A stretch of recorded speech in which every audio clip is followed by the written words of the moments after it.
வணக்கம் நண்பா, இதுதான் நம்ம சேனல் பிகிஸ் அக்ரிகல்ச்சர். இப்போ தான் நம்ம சேனல் முதல் வரைக்கும் மறக்காமல் அந்த சேனலை சப்ஸ்கிரைப் பண்ணுங்கள்.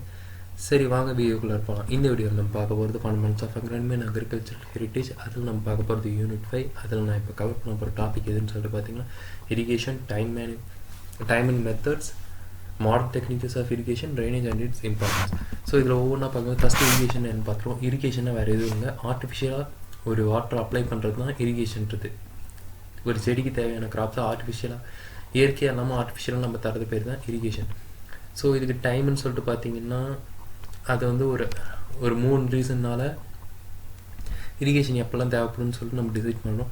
ஸோ அந்த அப்ரோச்சஸ் ஆஃப் இரிகேஷன் சொல்லும்போது அது 3 இது என்னன்னு சொல்லிட்டு பார்த்தீங்கன்னா first soil moisture depletion approach, அதே மாதிரி கிளைமட்டாலஜிக்கல் அப்ரோச், அப்புறம் கிரிட்டிக்கல் ஸ்டேஜ் அப்ரோச். இது 3 தான் இரிகேஷனை பார்க்கறதுக்கான நம்ம 3 அப்ரோச்சஸ்ன்னு சொல்லிட்டு சொல்லலாம். சரி, இரிகேஷன் இன்டர்வல்னால் என்னன்னு சொல்லிட்டு பார்த்தீங்கன்னா ஒரு இரிகேஷனுக்கும் இன்னொரு இரிகேஷனுக்கும் நடுவில் எத்தனை நாள் டைம் இருக்குன்னு சொல்லிட்டு பார்க்குறது தான் irrigation interval. So the number of days between 2 consecutive irrigations is known as irrigation interval. So irrigation மெத்தட்ஸ்ன்னு சொல்லிட்டு பார்த்தோம்னு பார்த்தீங்கன்னா ஃபஸ்ட் இது சர்ஃபேஸ் இரிகேஷன் மொத்தம் 3 தான் பிரியும். என்னன்னு சொல்லிட்டு பார்த்தீங்கன்னா border irrigation, check basin irrigation, furrow irrigation. So அடுத்து பார்த்தீங்கன்னா சப்சர்ஃபேஸ் இரிகேஷன், அடுத்து பார்த்தீங்கன்னா ப்ரெஷரைஸ்டு இரிகேஷன். ஸோ ப்ரெஷரைஸ்டு இரிகேஷன்றது வந்து நம்ம மாடர்ன் இரிகேஷன் சொல்லலாம். அதை வந்து பின்னாடி இருக்க வீடியோஸில் நம்ம பார்ப்போம். ஸோ பார்டர் இரிகேஷன் சொல்லிட்டு பார்த்தீங்கன்னா இது வந்து எங்கெல்லாம் சூட்டபுளாக இருக்குன்னு நான் சொல்லிடுறேன். ஸோ மாடரேட் லோலேருந்து மாடரேட் ஹை ஃபில்ட்ரேஷன் ரேட்ஸ் இருக்கிற சாயிலில் வந்து பார்டர் இரிகேஷன் சூட்டபுளாக இருக்கும். ஸோ ரைஸை தவிர மற்ற எல்லா கிராப்ஸுக்குமே மேக்ஸிமம் பார்டர் இரிகேஷன் சூட்டபுளாக இருக்கும். ஸோ இதில் அட்வான்டேஜஸ் என்னன்னு சொல்லிட்டு பார்த்தீங்கன்னா யூனிஃபார்ம் டிஸ்ட்ரிபியூஷன் ஆஃப் வாட்டர் இருக்கும். அதே மாதிரி வாட்டர் அப்ளிகேஷன் சொல்லிட்டு பார்த்தீங்கன்னா ரொம்ப எஃபிஷியண்ட்டாக இருக்கும். ஸோ அது மட்டும் இல்லாமல் லார்ஜர் இரிகேஷன் ஸ்ட்ரீம்ஸ், ஸோ பெரிய அளவில் நம்மக்கிட்ட தண்ணி இருக்குன்னா அதை வந்து எஃபெக்டிவாக நம்மளால் யூஸ் பண்ண முடியும். ஸோ அடுத்து பார்த்தீங்கன்னா செகண்ட் இது வந்து பார்த்தீங்கன்னா check basin irrigation. So check basin irrigation எங்கெல்லாம் சூட்டபுளாக இருக்குன்னு சொல்லிட்டு பார்த்தீங்கன்னா மாடரேட்லேருந்து லோ இன்ஃபில்ட்ரேஷன் ரேட்ஸ் இருக்குது பார்த்தீங்களா, அந்த சாயில்ஸில் வந்து இது அதிகமாக ஷூட் ஆகும். ஸோ இது வந்து கிரெயின் அண்ட் ஃபாடர் கிராப்ஸ் ரெண்டுத்துக்குமே ஹெவி சாயில் வந்து ரொம்ப ஷூட்டபுளாக இருக்குன்னு சொல்கிறாங்க. ஸோ அட்வான்டேஜஸ்ன்னு சொல்லிட்டு பார்த்தோம்னா ஸோ இது வந்து உப்பு வந்து மண்ணில் அதிகமாக படிஞ்சிருக்குன்னு சொல்லும்போது அதை லீச் பண்ணுறதுக்கு, அதாவது அதை க்ளீன் பண்ணுறதுக்கு செக் பேஷன் இரிகேஷன் யூஸ் பண்ணுறது வந்து யூஸ்ஃபுல்லாக இருக்கும். So higher water application distribution efficiency வந்து ரொம்பவே அதிகமாக இருக்கும். ஆனால் இதில் கொஞ்சம் லிமிடேஷன்ஸ் என்னென்னு சொல்லிட்டு பார்த்தீங்கன்னா இதுக்கு லேபர் ரெக்குயர்மெண்ட்டு சொல்லிட்டு பார்க்கும்போது அதிகமாக தேவைப்படுது. ஸோ அடுத்து பார்த்தீங்கன்னா ஃபர்ரோ இரிகேஷன் வந்து ஒயிட் ஸ்பேஸட் கிராப்ஸுக்கு, அதாவது எடுத்துக்காட்டாக சொல்லணும்னா வெஜிடபிள்ஸுக்கு வந்து ரொம்பவே யூஸ்ஃபுல்லாக இருக்கும். அடாப்டபிலிட்டி வந்து ஈஸியாக இருக்கும். ஸோ இது ஷூட்டபுள்னு சொல்லிட்டு பார்த்தீங்கன்னா சாண்டி சாயிலை தவிர மற்ற எல்லா இடத்துலையும் இது கொஞ்சம் நல்லாவே ஷூட்டபுள்னு சொல்லிட்டு சொல்லலாம். அட்வான்டேஜஸ்ன்னு பார்த்தீங்கன்னா இந்த இதுக்கு செக் பேஷன் மாதிரி இதுக்கு வந்து லேபர் ரெக்குயர்மெண்ட் வந்து கொஞ்சம் கம்மி தான். அதே மாதிரி இரிகேஷனுக்கு ஆகக்கூடிய செலவுகளும் கொஞ்சம் கம்மின்னு சொல்லலாம். So compare to check basin அந்த இதுக்கு கம்பேர் பண்ணும்போது ஸோ இந்த வாட்டர் வேஸ்டேஜ்ன்றது வந்து இதில் கம்மியாக தான் நடக்கும், ஃபர்ரோ இரிகேஷனில் கம்மியாக தான் இருக்கும். ஸோ அடுத்து பார்த்தீங்கன்னா சப்சர்ஃபேஸ் இரிகேஷன்றது எதுவும் இல்லை, அண்டர் கிரவுண்டில் இரிகேட் பண்ணுறது. அதாவது ஒரு 15 to 30 மீட்டர் அப்பார்ட்டில் வாட்டர் சோர்ஸ்லேருந்து 15 to 30 மீட்டர் அப்பார்ட்டில் 15 to 30 சென்டிமீட்டரில் இரிகேஷன் பண்ணுறது தான் சப்சர்ஃபேஸ் இரிகேஷன். ஸோ இதில் அட்வான்டேஜஸ் என்னன்னு சொல்லிட்டு பார்த்தீங்கன்னா வாட்டர் ரெக்குயர்மெண்ட் கம்மியாக இருந்தாவே போதுங்க. அதே மாதிரி எவாப்ரேஷன் லாஸ், அதே மாதிரி பர்குலேஷன் லாஸ் வந்து ரொம்பவே கம்மியாக தான் இருக்கும். ஆனால் டிஸ்அட்வான்டேஜ் என்னன்னு சொல்லிட்டு பார்த்தீங்கன்னா வாட்டர் எங்கேயாவது குட்டை மாதிரி தேங்கி நிற்கிறதுக்கு சான்ஸ் இருக்குது, உள்ளார ஏதாவது ப்ராப்ளம் ஆச்சு, சிஸ்டமில் ப்ராப்ளம் ஆச்சுன்னா. ஆனால் அதே மாதிரி இனிஷியல் காஸ்ட் ஆஃப் இன்வெஸ்ட்மெண்ட்னு சொல்லிட்டு பார்த்தீங்கன்னா சப்சர்ஃபேஸ் இரிகேஷனுக்கு ஹை.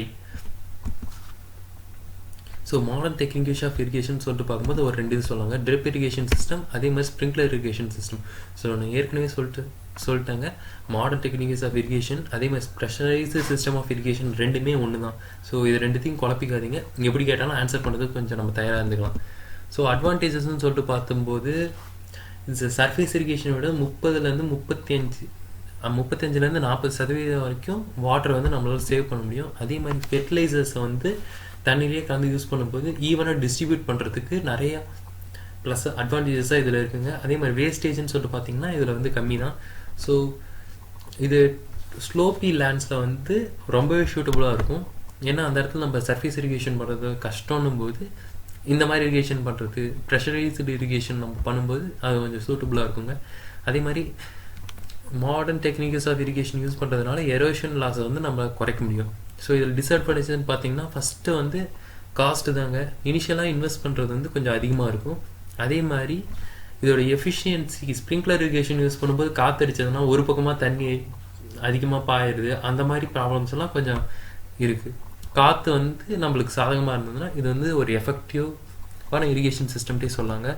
ஸோ ஆனால் இதில் இன்னொரு லாஸ் என்னென்னு சொல்லிட்டு பார்த்தீங்கன்னா எவாப்ரேஷன் லாஸ். ஏன்னா ஸ்ப்ரிங்கிள் பண்ணும்போதும் சரி ட்ரிப் அப்பையும் சரி தண்ணி வந்து சின்ன சின்ன துகள்களாக தெளிக்கப்படுது. அதே மாதிரி எல்லாம் சொட்டு நீராக இருக்கும்போது ஒரு சில 2-3 சொட்டாக தான் இப்போ ஊற்றிட்டு இருக்கோம். அதனால் எவாப்ரேஷன் லாஸஸ் வந்து ஸ்ப்ரேயிங் அப்போ கொஞ்சம் அதிகமாக தான் இருக்கும். ஸோ ட்ரைனேஜ்னு சொல்லிட்டு பார்த்தீங்கன்னா இதான் நம்ம இதில் அடுத்த கடைசி டாபிக் சொல்கிறேன். ஸோ ட்ரைனேஜ்னா வேறு எதுவும் இல்லைங்க, எக்ஸஸாக இருக்க வாட்டரை ரிமூவ் பண்ணுறது தான் ட்ரைனேஜ். இந்த ப்ராசஸ் பேர் வந்து ஆர்டிஃபிஷியலாக ரிமூவ் பண்ணுறது தான் drainage process. So drainage problems எதனால் வரும்னு சொல்லிட்டு பார்க்கும்போது ஒரு 4-5 இருக்குங்க. அது வந்து excessive use of water, so seepage of canal lateral or ditches, so internal stratification or irrigated soils, low lying areas. So இது 4 தான் ட்ரைனேஜ் ப்ராப்ளம்ஸாக இருக்குங்க. சரி, ட்ரைனேஜ் வந்து என்னென்ன டைப்ஸில் இது பண்ணலான்னு சொல்லிட்டு பார்க்கும்போது ஃபஸ்ட் ஒரு 2 ஃபார்மாக வந்து நம்ம ட்ரைனேஜை வந்து உருவாக்க முடியும். ஸோ ஃபஸ்ட் என்ன பார்த்தீங்கன்னா சர்ஃபேஸ் ட்ரைனேஜ், அதுக்கடுத்து பார்த்தீங்கன்னா subsurface drainage are under ground drainage. So இந்த மாதிரி நம்ம ட்ரைனேஜ் வந்து ஒரு ஃபீல்டில் வந்து அப்ளை பண்ண முடியும். ஸோ இதில் பெனிஃபிட்ஸ், ட்ரைனேஜ் இருக்கிறதுனால என்ன பெனிஃபிட்ஸ்னு சொல்லி பார்த்தீங்கன்னா ஒரு செடிக்கு தண்ணி அதிகமாக கரெக்டாக 10 நாளும் சரி ப்ராப்ளம் தான், அதிகமாக இருந்ததுனாலும் ப்ராப்ளம் தான். ஏன்னா தண்ணி அதிகமாக இருக்கும்போது வேர் வந்து அழுக ஆரம்பிச்சிடும். ஸோ ட்ரைனேஜ் சிஸ்டம் இருக்கும்போது அந்த எக்ஸஸ் வாட்டரை வந்து நம்ம ரிமூவ் பண்ணிடுறோம். அதனால் வந்து ஒரு ஷூட்டபிள் என்விரான்மெண்ட்டை நம்ம வந்து செடிக்கு உருவாக்கி தர முடியுது. அதே மாதிரி ரூட்டிங் ஜோன்ஸ் என்ன, இப்போ ட்ரைனேஜ் மூலியமாக தண்ணி வந்து வெளியெடுத்து விட்டுறதுனால ரூட்டிங் ஜோன் வந்து இன்க்ரீஸ் ஆகும்னு சொல்லிட்டு சொல்லலாம். ஸோ லார்ஜர் ரூட்டிங் ஜோன் இருக்கும்போது அந்த பிளான்ட்டு வந்து எஃபிஷியண்ட்டாக நியூட்ரியன்ஸ் கிடைக்கிறதும் அதிகமாக தான் இருக்கும். ஸோ ட்ரைனேஜ் இருக்கிறதுனால சாயில் ஸ்ட்ரக்சர், அதே மாதிரி இன்ஃபில்ட்ரேஷன் ஆஃப் சாயில் வந்து இம்ப்ரூவ் பண்ண முடியும். ஸோ இந்த ட்ரைனேஜ் சிஸ்டம் நம்ம ஒரு ஃபீல்டில் மெயின்டைன் பண்ணுறதுனால எரோஷன் ரேட்டை வந்து நம்ம குறைக்க முடியும். ஸோ நான் இந்த லெக்சருக்கான நோட்ஸை வந்து டிஸ்கிரிப்ஷனில் கொடுத்துட்டு மறக்காமல் எல்லோரும் எடுத்து வச்சுக்கோங்க, உங்களுக்கு எக்ஸாமுக்கு யூஸ் ஆகும். இந்த வீடியோ உங்களுக்கு பிடிச்சிருந்தா லைக் பண்ணுங்கள், மறக்காமல் அப்படியே உங்கள் ஃப்ரெண்ட்ஸ் எல்லாத்துக்கும் ஷேர் பண்ணுங்கள். அப்படியே மறக்காமல் நம்ம பிஎஸ்சி அக்ரிகல்ச்சர் சேனலை சப்ஸ்கிரைப் பண்ணுங்கள், அப்படியே அந்த பெல் ஐக்கானை ப்ரெஸ் பண்ணுங்கள். அப்போ தான் நான் அடுத்து போடுற வீடியோஸ்க்கான அப்டேட்ஸ் உங்களுக்கு ரெகுலராக கிடச்சிக்கிட்டே இருக்கும். ஸோ தேங்க்ஸ் ஃபார் வாட்சிங் த வீடியோ. தேங்க்யூ. நான் உங்களை அடுத்த வீடியோவில் சந்திக்கிறேன்.